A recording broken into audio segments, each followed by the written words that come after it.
দিনেরও অংশ থাকবে, রাতেরও অংশ থাকবে। একবার ধরে বলুন না সুবহানাল্লাহ। ওই সময়টা হলো ভোর না, বুঝলেন?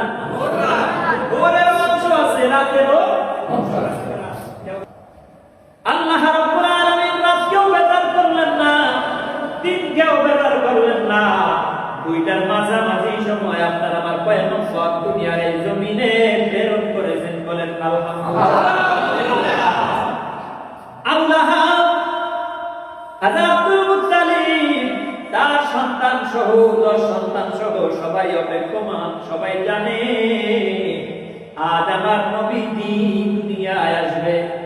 আব্দুল মুত্তালিব তাকে দেখে, আমার সন্তান আব্দুল্লাহ কুটিরের উপরে কোটি কোটি তারকারাজি যেন ঝিকমিক ঝলমল ঝলমল করতেছে।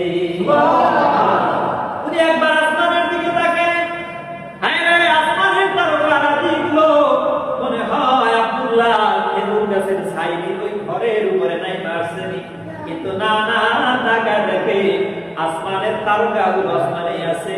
আর এরা কারা? আমি চিন্তা করলাম তাওরাতের হাদিস থেকে বর্ণনা